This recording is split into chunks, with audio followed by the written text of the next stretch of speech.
He was a titan of industry, a predator in a $5,000 suit, accustomed to a world that bent to his will.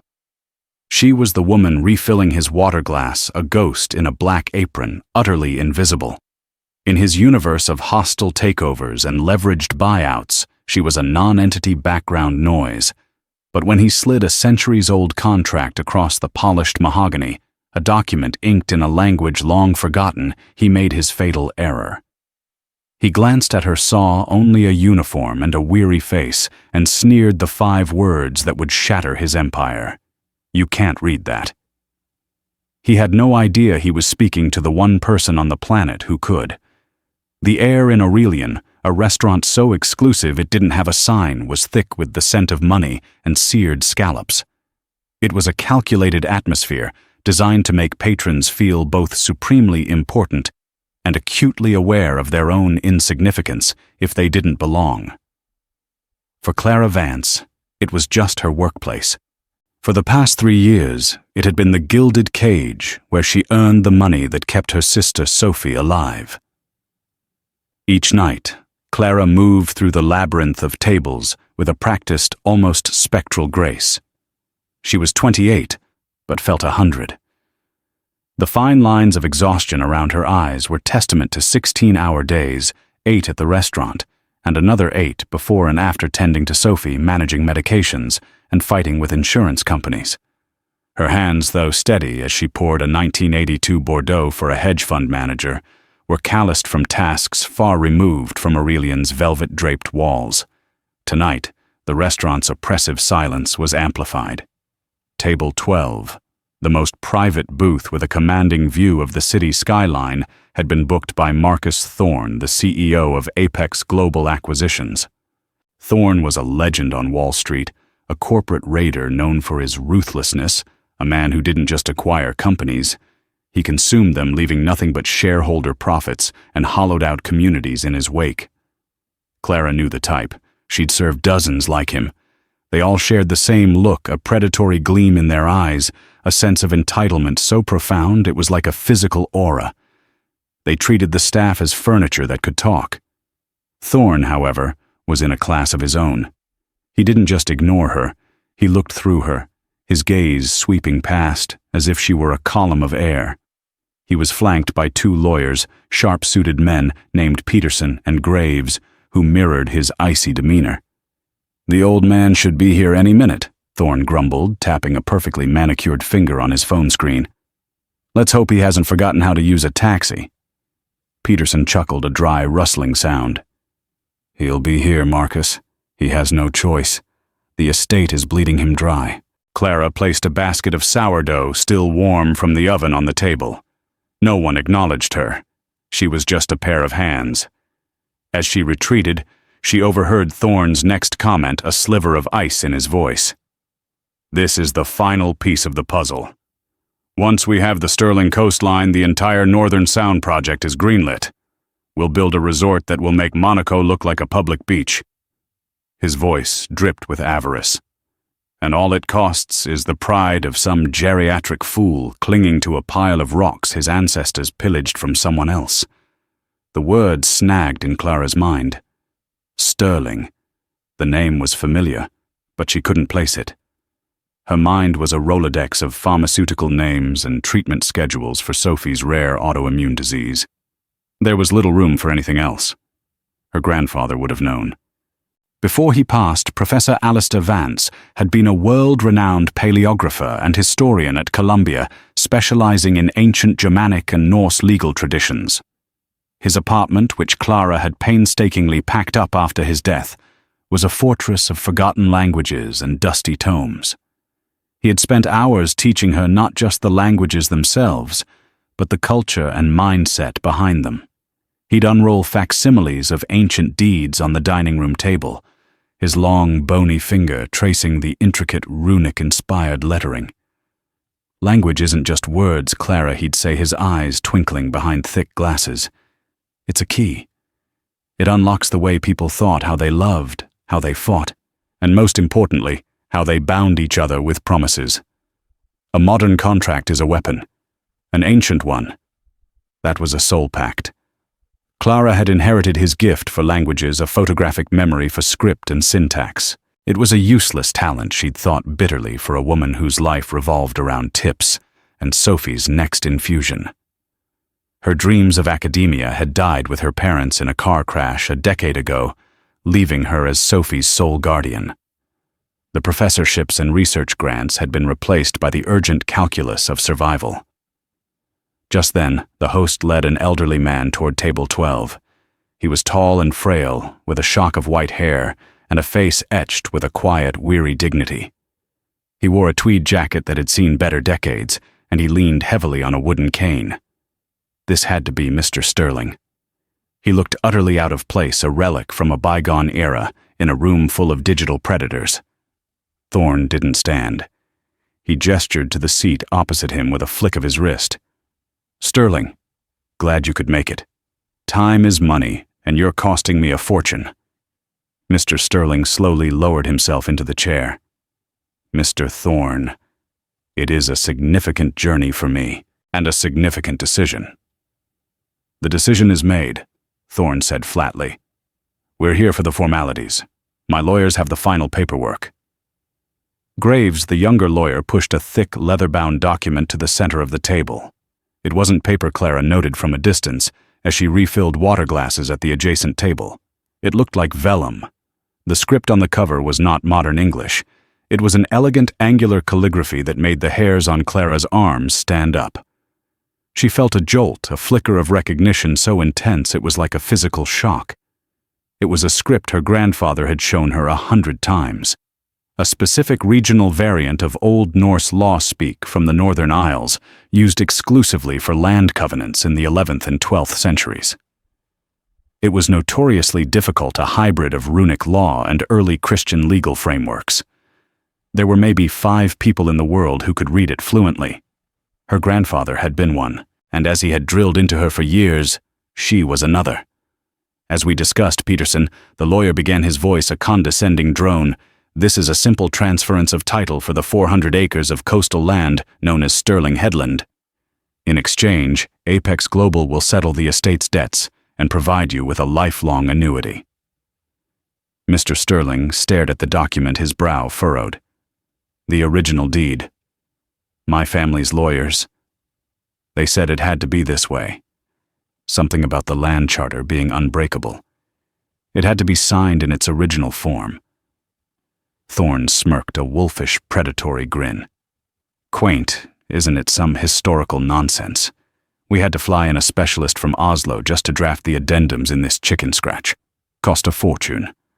But if it makes you feel better about selling off your family's legacy, so be it." Clara froze. Her duties, the other tables, the oppressive atmosphere of the restaurant, it all faded away. The only thing in the world was that document and the lie she had just heard. A specialist from Oslo. To draft an addendum. You couldn't just draft an addendum to a document like that.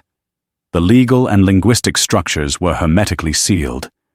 Changing a single clause would require reconsecrating the entire text under principles that hadn't been practiced for 900 years. Thorne wasn't just being arrogant, he was lying. But why she needed to get closer? Feigning a need to check on their breadbasket, she approached the table, her heart hammering against her ribs. Her eyes darted to the vellum. The script was even clearer now. She could read the heading perfectly. The Land Covenant for Sterling Headland. And below it, in a slightly different hand, a subclause. Her breath hitched. She could make out a few key words: ransom or redemption price, and a final chilling phrase: guardian of the law. Her mind raced, connecting the dots her grandfather had laid out for her years ago. These weren't just land deeds. They were dynastic traps filled with clauses and subclauses designed to protect the land for the bloodline against all comers. A redemption price wasn't a sale price. It was a fee paid to temporarily suspend the rights of the owner, rights that could snap back into place if conditions were met. And the guardian of the law, that was a third party, an arbiter. Thorne was not buying this land. He was leasing it under a set of conditions he clearly didn't understand. Mr. Sterling looked at the complex lettering, his face a mask of confusion and resignation. He was being swindled, and he didn't even know it. He was a sheep being led to a slaughter he thought was a green pasture. Thorne saw the old man's hesitation. With a sigh of theatrical impatience, he leaned forward. Look, it's all boilerplate. Historical mumbo-jumbo. It says, I own the land, you get your money. Simple. He gestured vaguely at the waitress, who happened to be standing nearby, a mere fixture in the room. He looked at Clara, but not at her. He saw a black apron and a tray. And then he said the words that would change everything. With a contemptuous sneer aimed at the ancient text, and by extension at Mr. Sterling's heritage, he waved a dismissive hand. It's not like anyone in this room can even read it. You can't read that. The sneer was universal, but his eyes had briefly flicked to Clara as he said it, including her in his circle of contempt for the uninitiated, the unimportant. The insult was not just to Mr. Sterling, but to her grandfather, to the knowledge he had so lovingly passed down. In that instant, something inside Clara shifted. The years of quiet desperation of swallowing her pride of being invisible coalesced into a single, sharp point of defiance. She was no longer just a waitress. She was Alistair Vance's granddaughter. She had a choice. Stay silent, collect her meager tip, and go home to Sophie's quiet suffering. Or she could light a match in this room full of gasoline. She straightened her shoulders, placing her empty tray on a nearby stand. The weight of whispers in the room suddenly felt insignificant compared to the weight of the words on that page. She took a breath and stepped forward.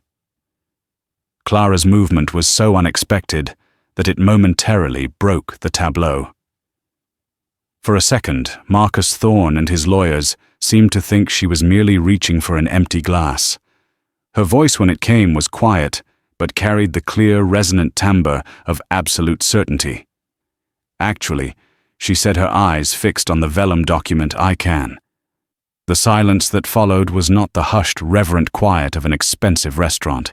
It was a dead, suffocating vacuum. 4 pairs of eyes swiveled to face her. Mr. Sterling looked bewildered. Peterson and Graves. The lawyers stared with open-mouthed astonishment as if a chair had just spoken. Marcus Thorne's face went through a rapid series of micro-expressions, surprise, annoyance, and finally incredulous amusement. A low, condescending chuckle rumbled in his chest. I'm sorry, he said, his voice dripping with saccharine poison. What did you say? I said I can read it, Clara repeated, stepping closer to the table. She pointed a steady finger at the heading. The Land Covenant for Stirling Headland, established in the year of our Lord 1088, under the seal of Jarl Hakon Magnusson. The specificity of her statement wiped the smirk off Thorne's face. The amusement was gone, replaced by a dark, gathering storm of fury. Who the hell are you? My name is Clara Vance. I'm your waitress for the evening. She met his glare without flinching. Her heart was a frantic drum against her ribs, but her voice was as calm as a frozen lake. Years of dealing with condescending doctors and emotionless insurance agents had forged an armor of steel around her nerves. Get away from my table. Thorne hissed, his voice low and dangerous. Now, Mr. Thorne. Mr. Sterling interjected, his voice quavering slightly, but with a newfound spark of interest. He turned to Clara. Young lady, are you certain? This is a very old and specific dialect. It's Law Speak Norse from the Orkney school. Clara replied, her gaze still locked with Thorne's. It's characterized by its use of kennings for legal concepts and its strict alliterative structure in binding clauses. For instance, she leaned closer, her finger tracing a line of script. This section here is the shield of ownership. It doesn't grant ownership in perpetuity. It grants stewardship contingent upon upholding the traditions of the land. Peterson, the senior lawyer, finally found his voice. He gave a forced, incredulous laugh. That's preposterous. She's making it up. She probably saw a documentary on Vikings. Marcus, let me call security. Wait, Mr. Sterling said, raising a hand. He looked at Clara, his old eyes searching her face. The traditions of the land. What does that mean? Thorne slammed his palm on the table, making the silverware jump. Enough. This is a private business meeting. You are fired. Get your things and get out of my sight before I have you arrested for corporate espionage. The threat was absurd, but it was meant to intimidate, to crush her back into the silent, invisible role she was supposed to occupy.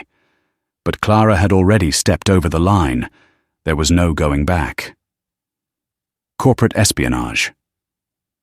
Clara counted a hint of ice in her own voice now.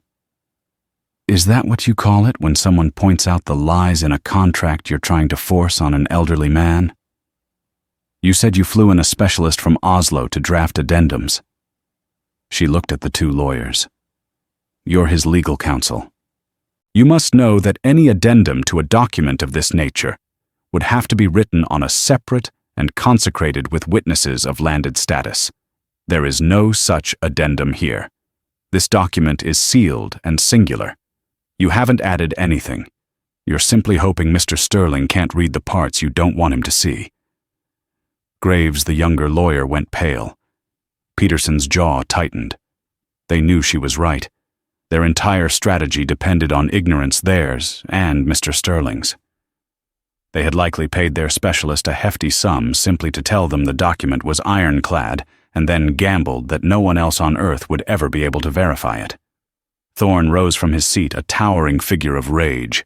He was used to controlling every room he entered, every variable in every deal. Clara was an anomaly. He couldn't process a waitress who spoke like a tenured professor.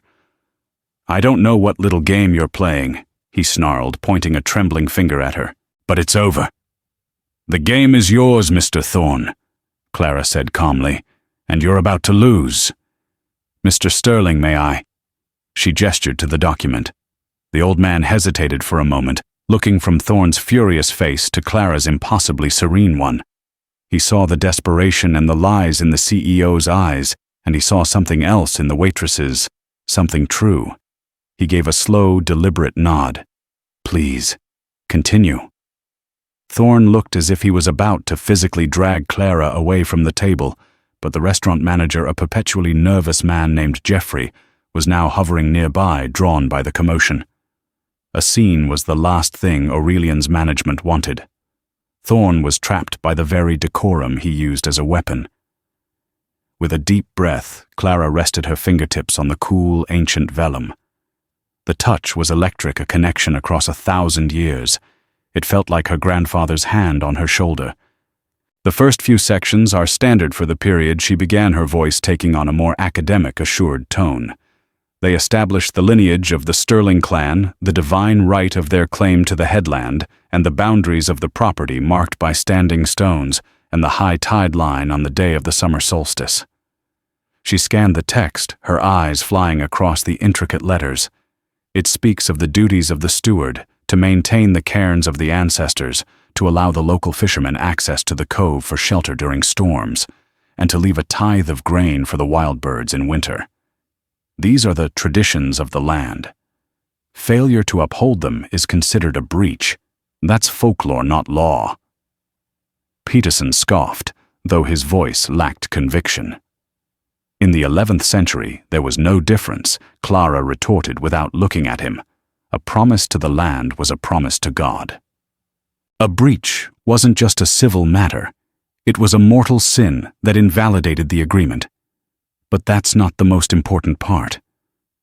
Her finger stopped on a densely written paragraph near the bottom of the page, just above the space for the signatures and seals. Here it is, she whispered almost to herself. The heritage clause. She looked up at Mr. Sterling. Sir, this contract doesn't allow for the sale of the land. Not in the way we understand it. You as the blood heir can grant a custodial gift to an outsider for a period of 99 years. In exchange for this gift, the custodian, in this case Apex Global, pays a redemption price to you. That's the annuity, Graves muttered, staring at the page as if seeing a ghost.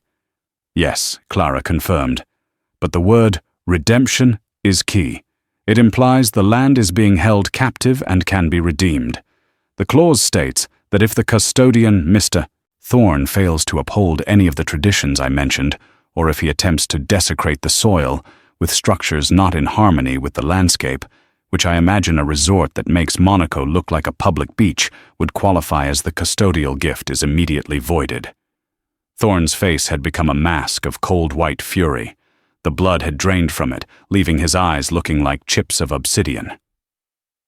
Clara took another deep breath before delivering the final devastating blow.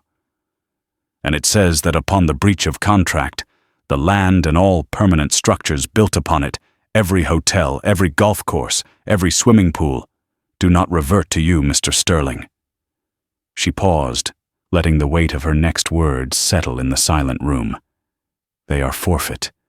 They become the property of the one who identifies the breach and guards the covenant, the property of the guardian of the law.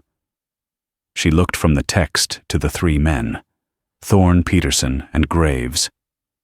They hadn't just misread the contract. They had willingly walked into a 1,000-year-old legal bear trap. They thought they were buying a priceless piece of coastline. In reality, they were about to pay Mr. Sterling an annuity for the privilege of building a multi-billion-dollar resort that the moment they broke ground would be legally seized by someone else. They were funding their own destruction. And the sneering CEO had no idea how much deeper his problems were about to become. The revelation hung in the air, thick and suffocating. The low hum of the restaurant, the distant clink of glasses, the city lights twinkling outside the window, it all seemed to belong to a different reality. At table 12, a chasm had opened spanning 10 centuries. Marcus Thorne stood frozen, his face a canvas of disbelief, warring with dawning horror. The sheer magnificent audacity of the 11th century Norse lawyers who had drafted this document was something his 21st century mind, accustomed to loopholes written in microscopic print, could barely comprehend. This wasn't a loophole. It was a fortress, and he had just tried to storm it with a plastic battering ram.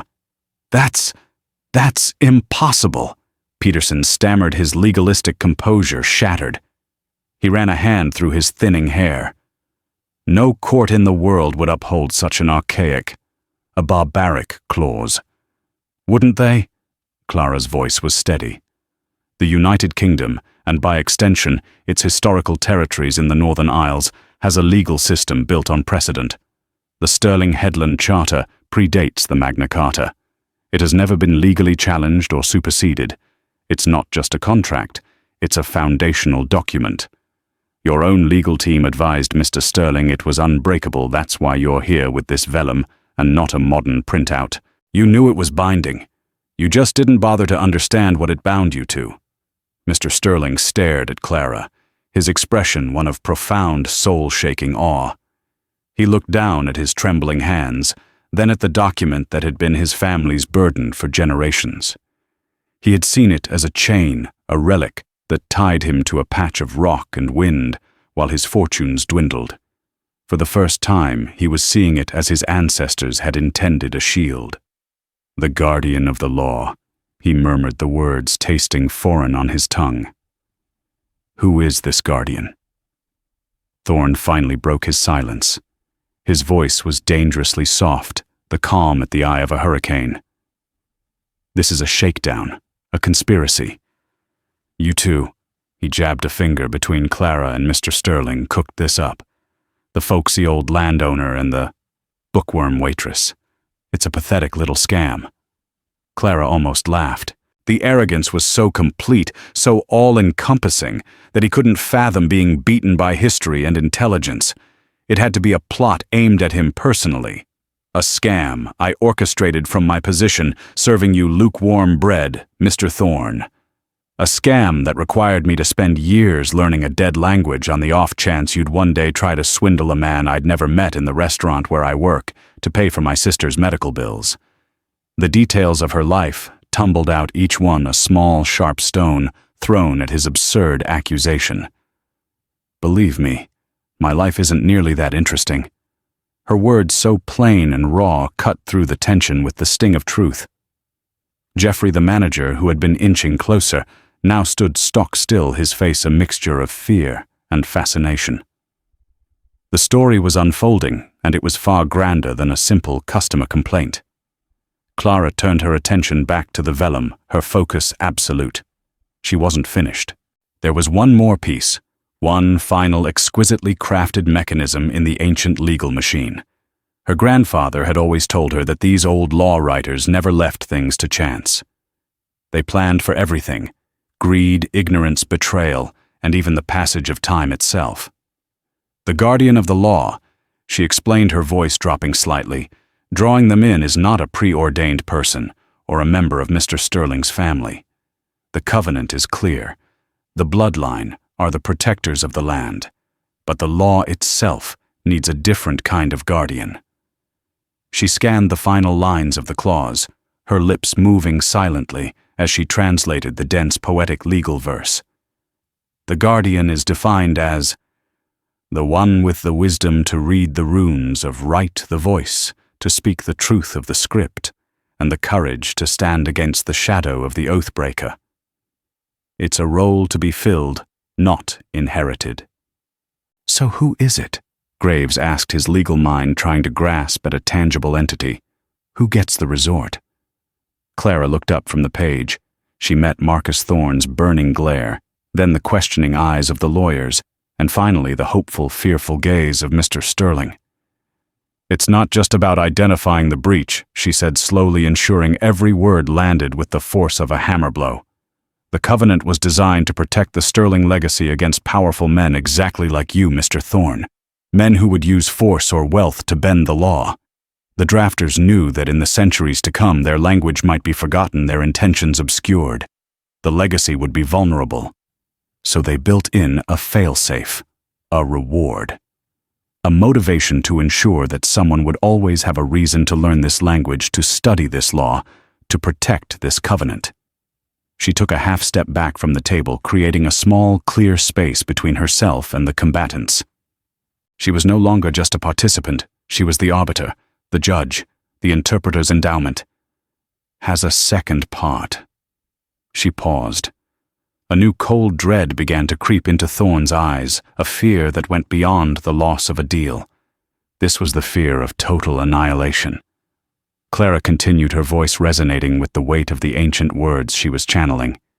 It states that the person who successfully interprets the covenant for a blood heir in the face of a deliberate deception, the one who becomes the guardian by their action, is entitled to a portion of the very price being used to subvert the covenant. They are to be awarded a tithe of the ransom. Peterson and Graves exchanged a horrified look. They had structured the redemption price not as a simple lump sum, but as a complex, massive annuity backed by Apex Global's capital assets designed to pay out over Mr. Sterling's lifetime. It was valued in total at $10 million. 10%. $1 million. The number hung in the air, glittering and deadly. A life-changing sum of money for anyone, but for Clara, it was more. It was Sophie's future. It was freedom from the crushing weight of debt. It was a lifeline thrown across a chasm of despair. Thorne finally understood. The trap had not one but two sets of jaws. The first would snap shut on his multi-billion-dollar project. The second would clamp down on his company's liquid assets. And the trigger for both was the waitress he had dismissed without a second thought. He made a strangled guttural sound, a mixture of a gasp and a roar. No, it's a trick. A forgery. Is it? Clara challenged, her voice ringing with newfound power. Mr. Graves, you're holding a pen. Mr. Sterling, according to this, your signature must be made with it here. She pointed to a space at the bottom. And the custodian. Mr. Thorne must affix his corporate seal here, using his own signet ring dipped in wax. Tell me, Mr. Thorne, did you bring your ring, the one with the Apex Global logo, because the covenant specifically describes the process? It seems your specialist did a very thorough job of telling you exactly how to spring the trap on yourself. Thorne instinctively touched the heavy gold ring on his right hand. The blood drained completely from his face. He had been so proud of that ostentatious piece of jewelry, a symbol of his power. Now it was just another part of his own undoing. He had been meticulously led into a labyrinth designed a millennium ago, and the person holding the map was the one he'd sneered at for not being able to read the sign at the entrance. Clara looked at Mr. Sterling, her expression softening. "Sir, this document ensures that your family's land can never be sold or permanently altered. You can accept Mr. Thorne's annuity, and if he so much as digs a foundation for a hotel, his project and the land revert to a trust, managed in your family's name, overseen by a guardian me, who is legally bound and financially incentivized to protect it. Or you can refuse his offer, and he can walk away having lost nothing but his time and his pride." The choice was Mr. Sterling's. But it wasn't a choice at all. It was a checkmate. Thorne sank back into his chair, his immense frame seeming to shrink. The predator had become the prey. He stared at Clara, and for the first time he truly saw her.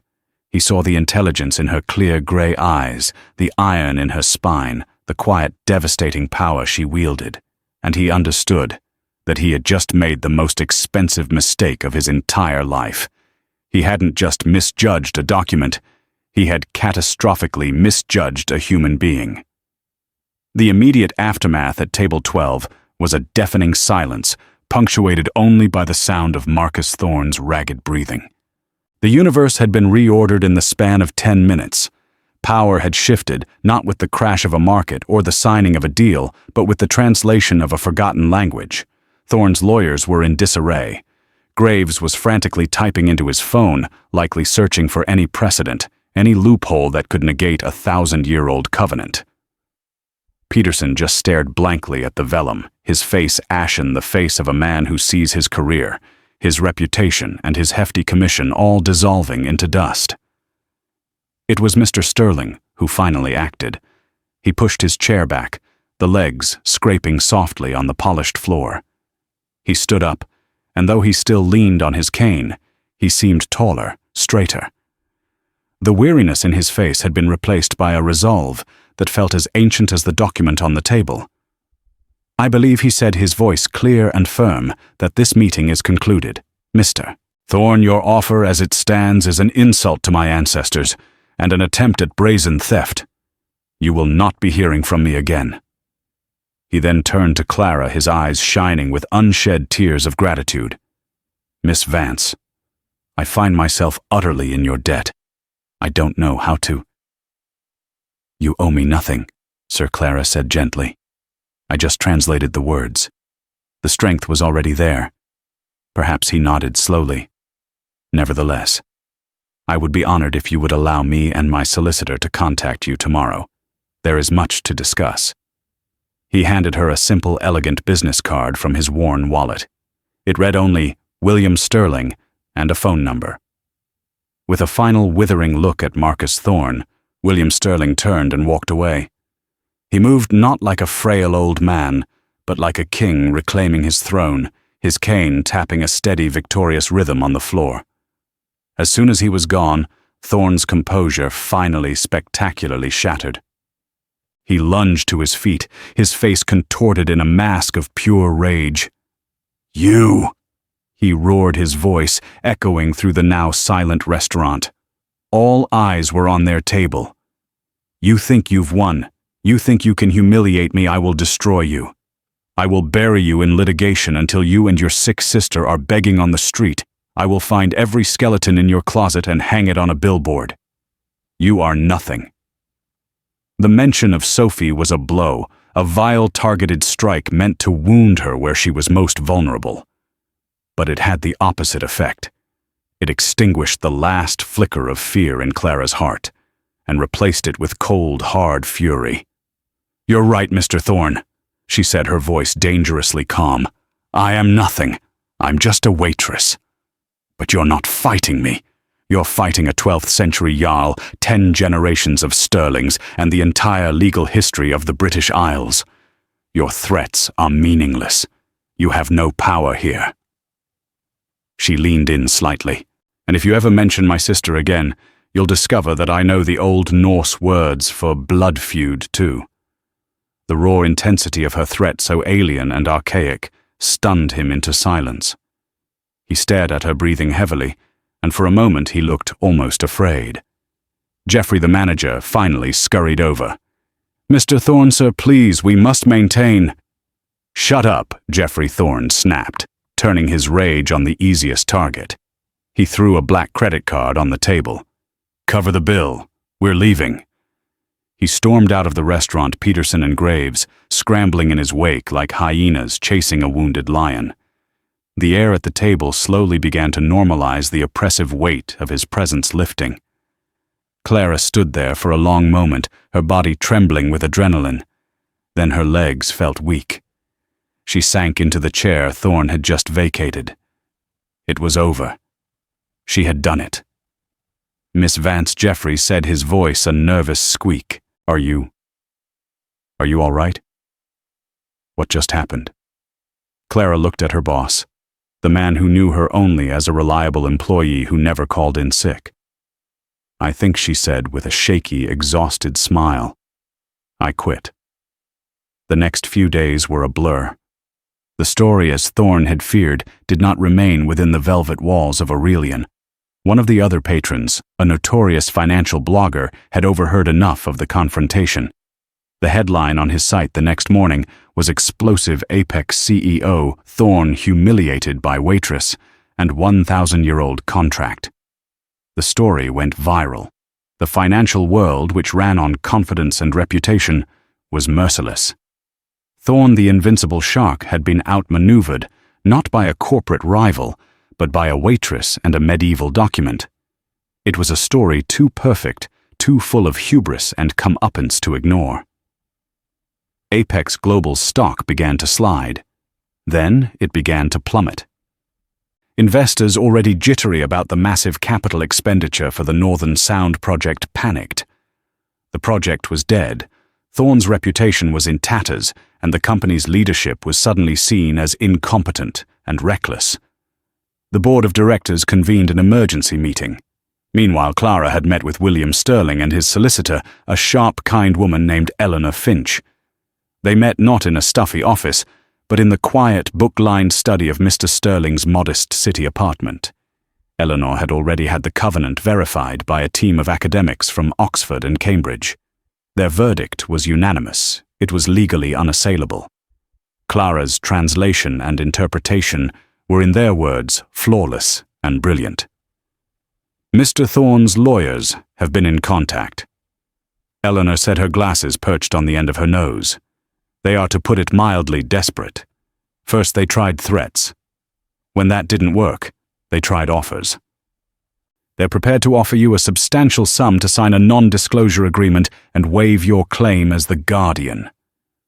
Clara looked at Mr. Sterling. "What do you want to do, sir?"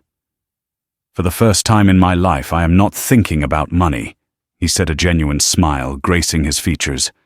"I am thinking of the wind on the headland. I am thinking of my grandfather teaching me the names of the seabirds. That land is not for sale. It is not for lease. It is not for negotiation. It is my family's soul. And you, my dear, have saved it." The decision was made. Eleanor sent a crisp, formal rejection of all offers. 2 days later, the news broke that Marcus Thorne had been forced to resign as CEO of Apex Global Acquisitions. The company was facing multiple shareholder lawsuits and an SEC investigation into his handling of the deal. His empire, built on intimidation and arrogance, had unraveled because of it. That afternoon, a certified check arrived at Clara's small apartment via courier. It was from a trust account set up by Eleanor Finch. The check was made out to Clara Vance. The amount was for $1,000. Clara stared at it, her hands shaking. It was an impossible sum, a number she had only ever seen in the context of Sophie's projected lifetime medical costs. She sat on her worn-out sofa, the sounds of the city traffic outside her window seeming distant and muffled. She thought of the countless nights she had spent awake, staring at the ceiling, wondering how she would make it through another month, another year. Sophie came out of her room, wrapped in a blanket, her face pale but her eyes bright. "What's that?" Clara couldn't speak. She just handed the check to her younger sister. Sophie's eyes widened. She looked up at Clara, her expression a mixture of shock and disbelief. "Is this Is this real? Clara finally found her voice, a tear tracing a path down her tired cheek. It's real, Soph, she whispered, pulling her sister into a fierce hug. It's real. You're going to get the best doctors, the best treatments. You're going to get better. In her hand, she still clutched the simple business card William Sterling had given her. It felt heavier now, like a key. It wasn't just a phone number. It was a link to a new life, a life she had earned, not with a tray and an apron, but with her mind, her courage, and the enduring legacy of her grandfather's love. The weight of whispers had been lifted, replaced by the promise of a future she had dared not even dream of. Wealth, Clara discovered, was not a destination. It was a tool. And in the weeks following her life-altering night at Aurelian, she wielded it with the precision of a surgeon. The first and most important task was Sophie. Armed with the $1 million, Clara was no longer at the mercy of insurance company bureaucracy and overworked public health physicians. She secured a consultation with Dr. Annabelle Reed, a leading immunologist at a private research hospital in Boston. They flew there on a commercial flight, first class, a small luxury Clara insisted on. And for the first time, Sophie was seen not as a collection of symptoms or a case file, but as a person. Dr. Reed spent 2 hours with them reviewing Sophie's history, asking questions Clara had never been asked before about her sister's energy levels, her mood, her hopes. She proposed a new experimental treatment plan, one that was prohibitively expensive and therefore never offered to patients on standard insurance plans.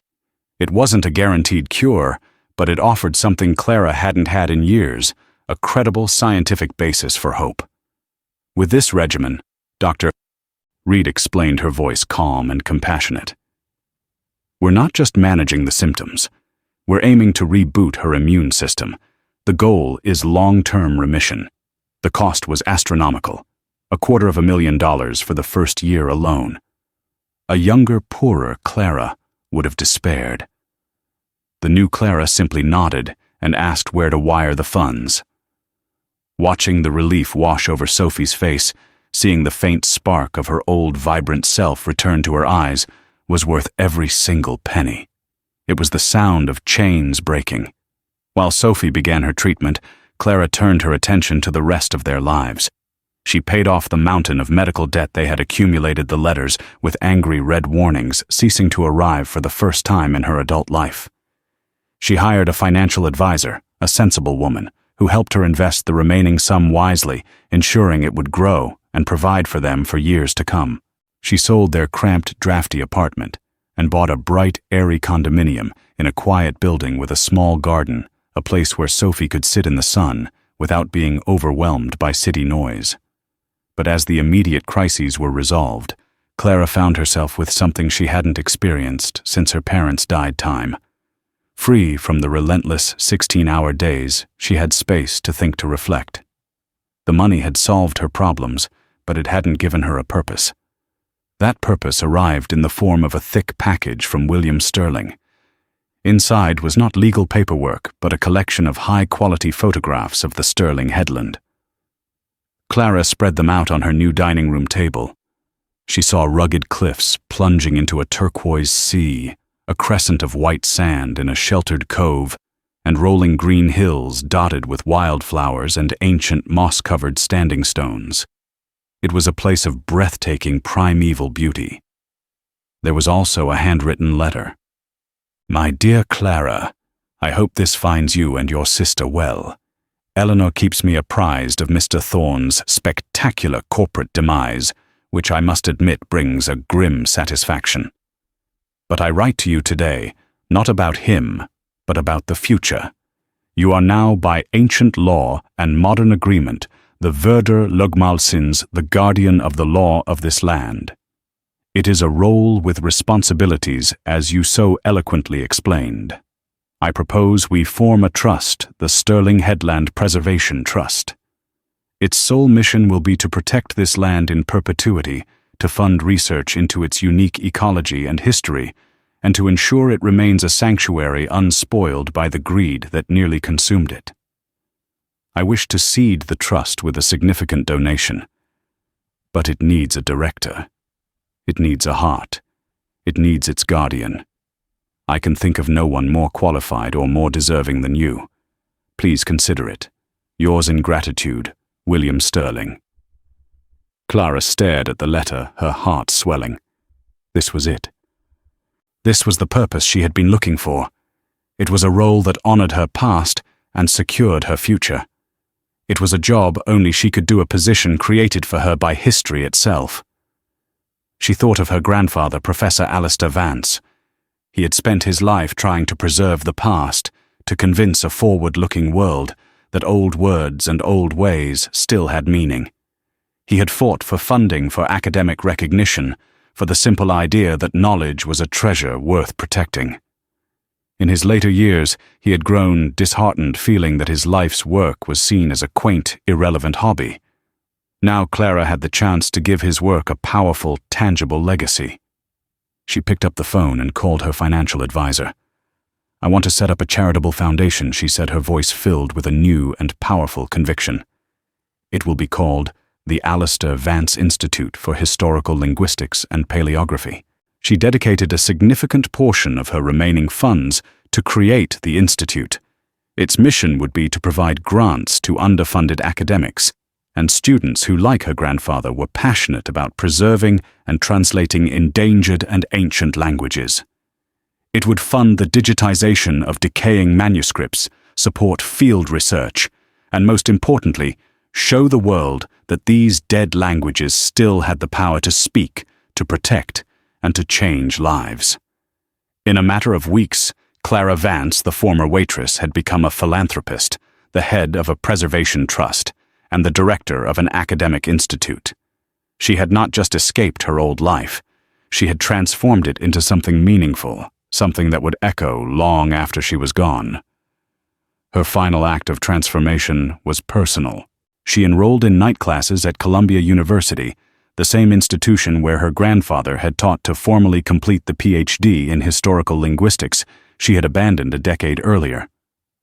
Walking onto that campus, no longer as a grieving daughter forced to drop out, but as a confident woman in charge of her own destiny, was a victory sweeter than any sum of money.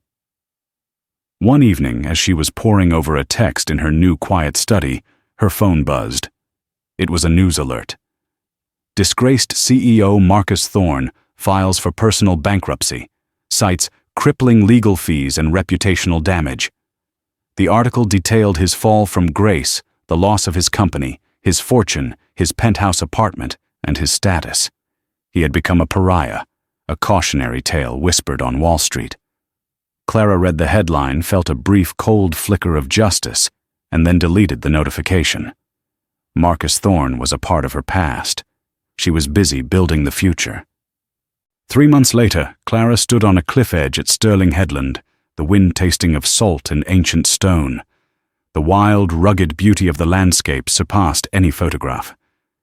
Beside her, William Sterling, now a dear friend, pointed towards the churning North Sea. "Jarl's View," he said, explaining how the land's original sealer had intended for it to be protected forever. As they walked the grounds, William showed her the ancient standing stones and the ancestral cairn that Marcus Thorne would have demolished for a golf course. Instinctively, Clara placed a small stone on the pile, a simple, quiet act of a guardian fulfilling her duty. She finally understood her grandfather's lessons. She hadn't abandoned his world. She had been preparing to defend it. Her new purpose felt as solid as the rock beneath her feet. Back at William's ancestral home, her phone rang. It was Sophie, her voice stronger and more full of life than it had been in years. The experimental treatment in Boston was working miracles. "The doctors are amazed, Clara," she said, her voice bubbling with joy. "They said I might be able to come home for Christmas." Tears welled in Clara's eyes, tears of pure relief. Everything she had fought for felt real in that moment. Sophie's future was secure. Her joy was interrupted by an urgent email from her solicitor with the subject line, "An interesting development." It contained a scanned report from an academic consultant in Oslo addressed to Marcus Thorne and dated 6 months before their meeting. Clara's blood ran cold as she read it. The document was a complete, accurate translation of the Sterlingness Covenant. It detailed the heritage clause, the forfeiture of all buildings upon breach, and the interpreter's endowment. Thorne had known. He had been aware of every clause, every risk, every detail of the 1,000-year-old trap. He hadn't been an ignorant fool. He had been a supremely arrogant gambler, betting his entire empire on the belief that no one else on Earth, especially not a waitress, could possibly possess the same knowledge. His sneer at Aurelian hadn't been a statement of fact. It had been a desperate prayer. The depth of his hubris was the true cause of his ruin. A year to the day after that fateful night at Aurelian, Clara Vance stood at a podium in a lecture hall at Columbia University. The room was packed with students and professors, all there to hear the founder of the Alistair Vance Institute. Gone was the weary waitress. In her place stood a confident scholar, her voice clear and strong. She told her story, emphasizing that a language deemed dead had saved a living landscape and dismantled a corporate empire. Marcus Thorne's downfall wasn't just a linguistic loophole, she explained to the rapt audience. It was a failure of arrogance. He was defeated by his inability to see worth in a person he considered invisible. Her message resonated deeply, inspiring a young student who confessed that Clara's story had convinced her not to abandon her own useless field of study. Later, Clara sat in a sunlit garden with a healthy, vibrant Sophie, whose sketchbook was filled with drawings of the Sterling headland. The $1 million had been the key, but purpose was the home it had unlocked. She had traded the clatter of plates for the quiet rustle of ancient manuscripts. She was a guardian, a philanthropist, and a sister whose promise was kept. The weight of whispers was gone, replaced by the power of her own voice, ready to write an unwritten future. Clara's incredible journey reminds us that the most valuable assets we possess are often the ones others can't see: our knowledge, our integrity, and our courage. She proved that one person armed with a skill that the world deemed useless could topple an empire built on arrogance. Her story is a powerful testament to the idea that true strength isn't about the title on your door or the money in your bank account, but about the hidden value you carry within yourself. It's a reminder to never underestimate the quiet person in the room. If Clara's story of justice and hidden strength inspired you, make sure to hit that like button to help us share it with the world. Share this video with someone who needs a reminder that knowledge is the ultimate power, and subscribe for more unforgettable stories where the underestimated rise up. What did you think of Marcus Thorne's epic downfall? Let us know in the comments below. We read every single one. Thanks for watching, and we'll see you in the next story.